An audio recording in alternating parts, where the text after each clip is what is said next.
ಎಲ್ರಿಗೂ ನಮಸ್ಕಾರ. ಹೊಸ ವೀಡಿಯೋಗೆ ತಮ್ಮನೇಲಿ ಆಲ್ರೆಡಿ ನೋಡಿರ್ತೀರ ಏನು ವಿಷಯ ಏನು ಕತೆ ಅಂತ. ನಾನು ಅವತ್ತಿಂದನೂ ಯೂಟ್ಯೂಬಲ್ಲೆಲ್ಲ ವೀಡಿಯೋ ಹಾಕಿದ್ದೆ. ಹೊಗೆ ಸಸಿಗೆ ಅಷ್ಟು ದೂರದಿಂದ ನೀರು ಹೊಡೆದೆ, ಇಷ್ಟು ದೂರದಿಂದ ನೀರು ಹೊಡೆದೆ ಅಂತ. ಆ ಹೊಗೆ ಸಸಿನ ನೋಡೋಕ್ಕೆ ಎಷ್ಟು ಕಾಯ್ತಾ ಇದ್ದೀರಾ ಅಂತ ಗೊತ್ತಿಲ್ಲ. ಒಟ್ಟಿನಲ್ಲಿ ತೋರಿಸ್ತೀನಿ ಹೆಂಗೆ ಎಷ್ಟು ಉದ್ದ ಬಂದೈತೆ ಅಂತ. ನೋಡಿದ್ರೆ ಮಾತ್ರ ನೀವಂತೂ ದಂಗಾಗೋಯ್ತೀರ, ಏನು ಈ ಪಡಿ ಬಂದೈತಲ್ಲ ಹೊಗೆ ಗಿಡ ಅಂತ. ನಾವು ಅಷ್ಟು ಕಷ್ಟಪಟ್ಟು ನೀರು ಹೊಡೆದು ಇಷ್ಟೆಲ್ಲ ಖರ್ಚು ಮಾಡಿದ್ರು ಈ ಥರ ಆಗ್ಬಿಟ್ರೆ ರೈತ ಸಾಲ ಆಗ್ದಂಗೆ ಇರ್ತಾನ? ರೈತ ಹೆಂಗೆ ಉದ್ಧಾರ ಆಗೋದು ಹೇಳಿ ಈ ಥರ ಆಗ್ಬಿಟ್ರೆ? ತೋರಿಸಿ ನೋಡ್ರಿ ಅದು ಹೆಂಗವೆ ಅಂತ. ಗಿಡ ನೋಡ್ರಿ ಹಿಂಗವೆ ಗಿಡ. ಅವತ್ತಿಂದ ನೀರು ಹೊಡೆದು ಇದು ಮಾಡಿದ್ರೆ ಆಲೆ ಹಣ್ಣಾಗವೆ ಎಲೆ. ಏನು ಮಾಡೋದು ಹಿಂಗಾದರೆ? ಈ ಪಾರ್ಟಿ ಲಕ್ಷಾಂತರ ರೂಪಾಯಿ ಖರ್ಚು ಮಾಡಿ ಈ ಥರ ಆಗ್ಬಿಟ್ರೆ ಒಂದು 500 ಕಡ್ಡಿನೂ ಆಗೋದು ಇಲ್ವಾ ಅಂತ ಹಂಗೆ ಅಷ್ಟು ಆಗ್ಬಿಟ್ಟದೆ. ಟೈಮು ಎಲ್ಲ ಬ್ಯಾಡ್ ಟೈಮು. 500 ಕಡ್ಡಿನೂ ಆಗೋದೋ ಇಲ್ವೋ ಅದಂತೂ ಡೌಟೇ. ಏನು ಈ ಥರ ಆದರೆ ನೋಡಿ, ನೀರು ಹಾಕೋದಕ್ಕೆ ಇಷ್ಟು ಚೆನ್ನಾಗೈತೆ, ಹತ್ತಾಗೆ ಚೆನ್ನಾಗೇ ಇಲ್ಲ. ಇಷ್ಟಿಷ್ಟು ಉದ್ದಕ್ಕೆ ಹಣ್ಣಾಗ್ಬಿಟ್ಟೈತೆ. ಆಲೆ ಎಲೆನೂ ಹಣ್ಣಾಗ್ಬಿಟ್ಟೈತೆ. ನೋಡಿಲಿ ತೋರಿಸ್ತೀನಿ, ನೋಡೋರ ನೋಡಿಲಿ ಎಲೆ ಎಲ್ಲ ಪೂರ್ತಿ ಹಣ್ಣಾಗ್ಬಿಟ್ಟೈತೆ. ಆಮೇಲೆ ಶುಂಠಿನೂ ಪೂರ್ತಿ ರೋಗ ಬಿದ್ದುಬಿಟ್ಟೈತೆ. ಅದನ್ನು ತೋರಿಸ್ತೀನಿ ಹಿಂಗಾಗೈತೆ ಅಂತ. ನೋಡಿದ್ಮೇಲೆ ನೀವೇ ಹೇಳ್ತೀರಿ, ಏನು ಬ್ರೋ ಹಿಂಗೆ ಮಾಡ್ಕೊಬಿಟ್ಟಿದ್ದೀರಾ, ಯಾಕೆ ಈ ಥರ ಮಾಡ್ಕೊಬಿಟ್ಟಿದ್ದೀರಾ ಈ ವರ್ಷ ಅಂತ ಹೇಳ್ಬಿಡ್ತೀರಿ. ಅಷ್ಟೊಂದು ನಿನ್ನೆಯಿಂದ ನನಗೆ ಸಿಕ್ಕಾಪಟ್ಟೆ ನೋವಾಗ್ಬಿಟ್ಟೈತೆ. ಏನು ಮಾಡಬೇಕು ಅನ್ನೋದೇ ಗೊತ್ತಾಯ್ತಲ್ಲ.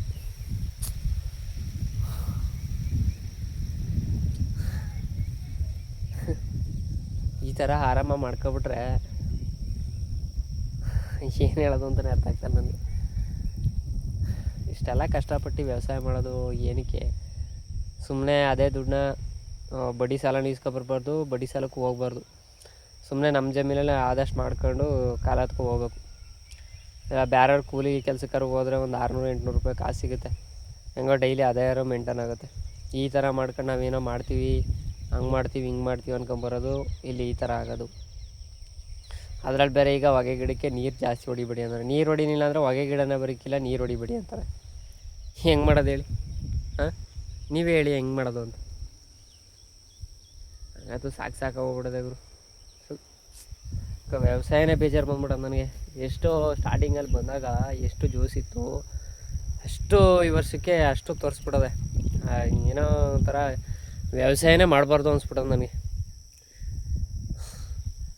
ಒಂದಿದ್ರೆ ಒಂದಿಲ್ಲ. ಟ್ಯಾಕ್ಟ್ರ್ ಐತೆ ಅಂದ್ಬಿಟ್ಟು ನಾವು ಈ ಪಾರ್ಟಿ ಜಮೀನು ಮಾಡ್ಕೊಂಡು ಮಾಡ್ದೋ ಈ ವರ್ಷಕ್ಕೆ ಸಾಲ ಎಷ್ಟಾಗೈತೆ ಅಂದರೆ ಕೇಳ್ಬಿಟ್ರೆ ನಾವು ತೀರಿಸ್ತೀವಿ, ಬಿಡಲ್ಲ ಅದನ್ನು ತೀರಿಸ್ತೀವಿ. 15 ಇಲ್ದವ್ರು 20 ಲಕ್ಷ ಆಗಲಿ ತೀರಿಸ್ತೀವಿ.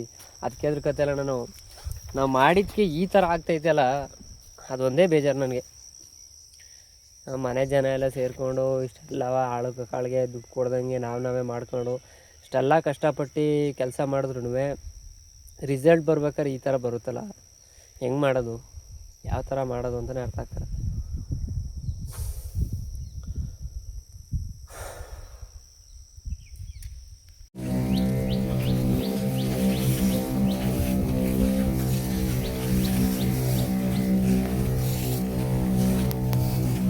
ಬುಸ್ಸಿ ಹೊಡೆದ್ಗೂ ಅದಕ್ಕೂ ಹೊಟ್ಟೆ ಬುಸ್ಸಿ ಎಸಿತಲ್ಲ.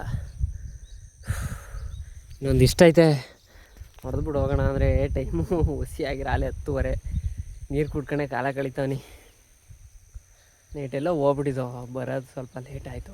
ಊಟನೂ ಮಾಡಲಿಲ್ಲ ಏನಿಲ್ಲ, ಹಂಗೆ ಬಂದಿಟ್ಕೊಂಡು ಇವಾಗ ಅದು ತೋರಿಸ್ತೈತೆ. ಊಟ ಮಾಡಿಲ್ವ ಮಗನೇ?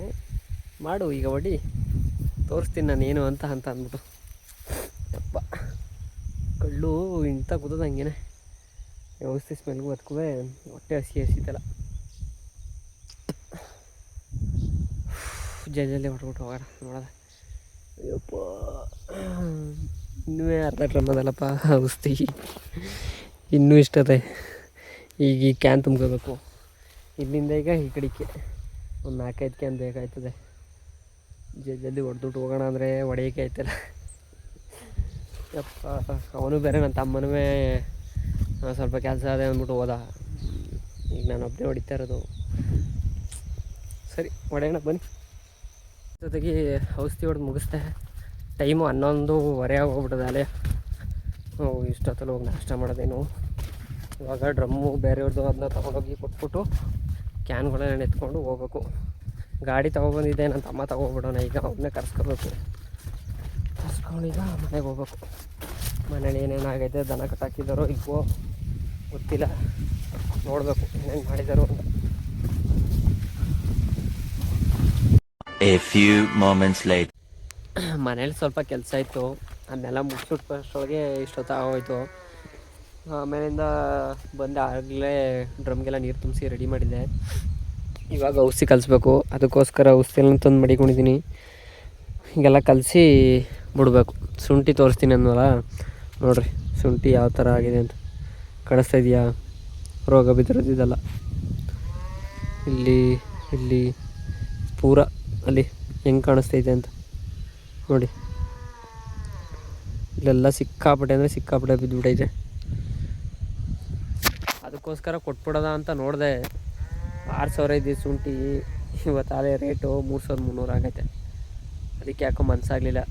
ಇದ್ದರೆ ಇದ್ದೇ ಬಿಡಲಿ, ರೋಗದ ಬಡ್ಡೆಗೆ ಔಷಧಿ ಬಿಟ್ಬಿಟ್ಟು ಹೋಗೋಣ, ನೋಡೋಣ. ಒಂದು 2-3 ದಿವಸ ಬಿಟ್ಟು ಆಮೇಲಿಂದ ಸ್ಪ್ರೇ ಮಾಡಿ ನೋಡೋಣ, ಕಂಟ್ರೋಲ್ ಆದರೆ ಕಂಟ್ರೋಲ್ ಆಗಲಿ ಅಂದ್ಬಿಟ್ಟು ಟ್ರೈ ಮಾಡೋಣ. ನಮ್ಮ ಪ್ರಯತ್ನ ನಾವು ಪಡೋಣ ಅಂದ್ಬಿಟ್ಟು ಬಂದಿದ್ದೀನಿ.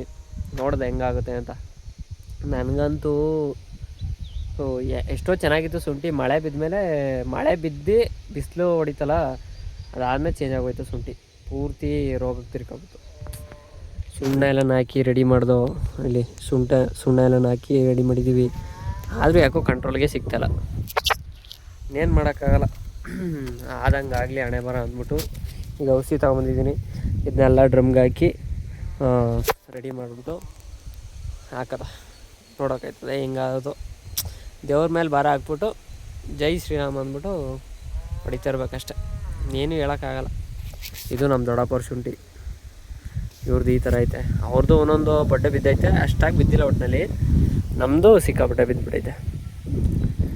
ಇದು ಹಿಂಗೆ ಸೇರಿಸ್ಕೊಂಡಂಗೆ ಆ ಕಡೆ ಒಂದು ಫ್ಲ್ಯಾಟ್ ಐತೆ, ಇಲ್ಲೊಂದು ಫ್ಲ್ಯಾಟ್ ಐತೆ, ನಮ್ಮದು ತಿರ್ಗಾ ನಮ್ಮ ದೊಡ್ಡಪ್ಪವ್ರದ್ದು ಆ ಕಡೆ. ಇಷ್ಟು ಫ್ಲ್ಯಾಟ್ ಇಲ್ಲಿರೋದು. ಬನ್ನಿ ರೆಡಿ ಮಾಡಿಬಿಟ್ಟು ತಿರ್ಗಾ ನಾಳೆಗೆ ಬೇರೆ ಎಲ್ಲೆಲ್ಲ ಹೋಗ್ಬೇಕು. ನಾಳೆ ಎಲ್ಲಿ ಹೋಗೋದು ಅಂತ ತೋರಿಸ್ಕೊಡ್ತೀನಿ. ಇವಾಗ ಔಷಧಿ ಎಲ್ಲ ಇದು ಮಾಡಿ ಬಡ್ಡೆ ಬಿಡೋದು ಹೆಂಗೆ ಅಂತ ತೋರಿಸ್ಕೊಡ್ತೀನಿ. ನಾನಿವಾಗ ಆಗ್ತಿರೋದು ಟಾರ್ಜನ್ನು ಮತ್ತು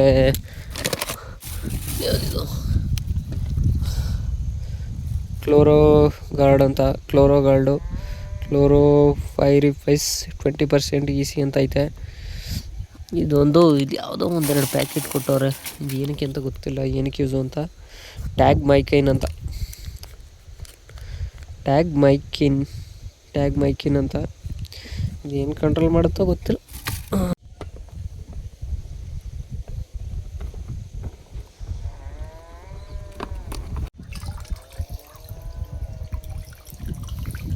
ಔಷಧಿ ಬಿಡೋಣ ಅಂದ್ಬಿಟ್ಟು ಡ್ರಮ್ಗೆಲ್ಲ ಔಷಧಿ ಹಾಕ್ಬಿಟ್ಟು ಕಲಿಸ್ದೆ. ನೋಡಿದ್ರೆ ನಾಯಿ ಬಿಡ್ತಾವ ಮಳೆ. ಹಿಂಗಾದ್ರೆ ಎಲ್ಲಿ ಔಷಧಿ ಬಿಡೋದು? ನನಗಂತೂ ಒಂಥರ ಬೇಜಾರಾಗೋತಿ. ಯಾವಾಗ ಬಂದರೂ ಇದೇ ಕೇಸು. ಇಲ್ಲ ಮಳೆ ಹೋಯ್ತದೆ, ಇಲ್ಲ ಕರೆಂಟ್ ಇರೋಕ್ಕಿಲ್ಲ, ಡ್ರಮ್ಮಿಗೆ ನೀರು ತುಂಬಿಸಿರೋಕ್ಕಿಲ್ಲ. ನನಗಂತೂ ಸಾಕಾಗೋಗ್ಬಿಡ್ದೆ. ಈ ಶುಂಠಿಗೆ ಬಡ್ಡೆಗೆ ಔಷಧಿ ಬಿಡೋಕ್ಕೆ ಟೈಮೇ ಸಿಗ್ತಲಕ್ಕ ತೊಗೋತಿಗೆ. ಹೆಂಗೆ ಮಾಡೋದಂತಲೇ ಅರ್ಥ ಆಯ್ತಲ್ಲ. ಮಳೆ ನಿಂತ ಮೇಲೆ ಯಾರು ನೋಡ್ದ ಅಂದರೆ 5 ಗಂಟೆ ಇಟ್ಕೊಬಿಟ್ರೆ ಕಷ್ಟ. 5 ಗಂಟೆ ಇಟ್ಕೊಬಿಟ್ರೆ ಮನೆಗೆ ಹೋಗೋದೇ. ಇನ್ನೇನು 1 ಗಂಟೆಲೆಲ್ಲ ಮುಗ್ಸೋಕ್ಕಾಗದ, ಇನ್ನು ಬೆಳಗ್ಗೆನೇ ಬರ್ಬೋದು. ಆಗ್ಲಿಂದ ಬಿಡ್ತಾನೆ. ಒಂದು ಡ್ರಮ್ ಖಾಲಿ ಮಾಡಿದ್ದೀನಿ. 1.5 ಗಂಟೆಯಿಂದ ಬಿಡ್ತಾನೆ. ನೋಡಿ ಇಲ್ಲಿ ಬಟ್ಟೆ ಎಲ್ಲ ಪೂರ್ತಿ ಒದ್ದೆ. ಅಪ್ಪ ಮಳೆ ಬರೋ ಅನ್ಬಿಡ್ತಲ್ಲ, ಪೂರ್ತಿ ಒದ್ದೆ ಹೋಯ್ತು. ಔಷಧಿ ಹೊಡೆದು ಮುಗಿಸ್ತೋ ಕೇಳಿಸ್ಕೊಡೋಣ ಅಂದರೆ ರೇಟ್ ಇಲ್ಲ. ಏನು ಮಾಡೋದು? ದಬ್ಬಾಯಿಸಿ ದಮ್ ಕಟ್ಟಿ ಔಷಧಿ ಹೊಡೆದು ರೆಡಿ ಮಾಡ್ತಾವಿ. ಕಂಟ್ರೋಲ್ ಆದರೆ ಮಡಗ್ತೀನಿ, ಇಲ್ಲ ಅಂದರೆ ಸಿಕ್ಕಿದ ರೇಟು ಎತ್ತುತ್ತಾ ಇರೋದೇ. ಸುಮ್ಮನೆ ಮುಖ ನೋಡೋಕ್ಕಾಗಲ್ಲ. ಏನು ಮಾಡೋದು? ರೇಟು ಬೇರೆ ಎಲ್ಲೋಯ್ತು. 5,000 ಇದ್ದಾಗಲೇ ಕೊಟ್ಬಿಟ್ಟಿದ್ರೆ ಸುಮಾರಾಗಿ ಲಾಭ ಸಿಗೋದು. ಈಗ ಕೊಟ್ಟರೆ ಪ್ರಯೋಜನ ಏನೂ ಇಲ್ಲ. ಆಮೇಲಿಂದ ಕಂಟ್ರೋಲ್ ಮಾಡಬೇಕು. ಕಂಟ್ರೋಲ್ ಮಾಡಲಿಲ್ಲ ಅಂದರೆ ಇನ್ನು ಮಡಿಕೊಂಡ್ರೂ ಪ್ರಯೋಜನ ಇಲ್ಲ. ಸುಮಾರು ತಿನ್ಕೊಂಡು ಹೊರಟೋಗ್ಬಿಡುತ್ತಲ್ಲ. ಆವಾಗ ಕಿತ್ರೂ ಮೂಟೆ ಜಾಸ್ತಿ ಸಿಗಲ್ಲ, ಅಂದರೆ ಇಳುವರಿ ಜಾಸ್ತಿ ಸಿಗಲ್ಲ. ಎಲ್ಲ ಅಲ್ಲೇ ಕೊಳೆ ರೋಗದೆಲ್ಲ ಎಲ್ಲ ತಿನ್ಕೊಂಡು ಹೋಗಿರುತ್ತಲ್ಲ, ಸಿಗಲ್ಲ. ಈಗ ಎಲ್ಲ ಪೂರ್ತಿ ಎಲ್ಲ ತಗೊಬಿಟ್ಟಿನಿ. ಮನೆಗೆ ಹೋಗಿ ಫ್ರೆಶ್ಶಾಗಿ ಸ್ನಾನ ಮಾಡ್ಕೊಂಡು ರೆಡಿ ಆಗಬೇಕು. ನನ್ನ ವೀಡಿಯೋನ ನೋಡಿ ಇನ್ನೂ ಯಾರ್ಯಾರು ಸಬ್ಸ್ಕ್ರೈಬ್ ಮಾಡಿಲ್ಲ ಇವಾಗಲೇ ಸಬ್ಸ್ಕ್ರೈಬ್ ಮಾಡ್ಕೊಳ್ಳಿ. ಅರುಣ್ ಗೌಡ 45 ಯೂಟ್ಯೂಬ್ ಚಾನಲ್ನ ಇವಾಗಲೇ ಸಬ್ಸ್ಕ್ರೈಬ್ ಮಾಡ್ಕೊಳ್ಳಿ. ಬೆಲ್ ಐಕಾನ್ನ ಕ್ಲಿಕ್ ಮಾಡ್ಕೊಳ್ಳಿ. ಸಪೋರ್ಟ್ ಮಾಡಿ ಪ್ಲೀಸ್ ಗೈಸ್, ಸಪೋರ್ಟ್ ಮಾಡಿ. ನಿಮ್ಮ ಸಪೋರ್ಟು ಇನ್ಸ್ಟಾಗ್ರಾಮಲ್ಲಿ ಹೆಂಗೆ ಕೊಡ್ತಾಯಿದ್ದೀರಿ ಅದೇ ಥರ ಯೂಟ್ಯೂಬಲ್ಲೂ ಕೊಡಿ. ನಿಮ್ಮ ಸಪೋರ್ಟ್ ಯಾವಾಗಲೂ ಬೇಕು. ನಿಮ್ಮ ಸಪೋರ್ಟ್ ಇದ್ರೇ ನಾನು ಬೆಳೆಯೋಕ್ಕಾಗೋದು. Thank you guys. ಓಕೆನಾ? See you, bye, love you, bye.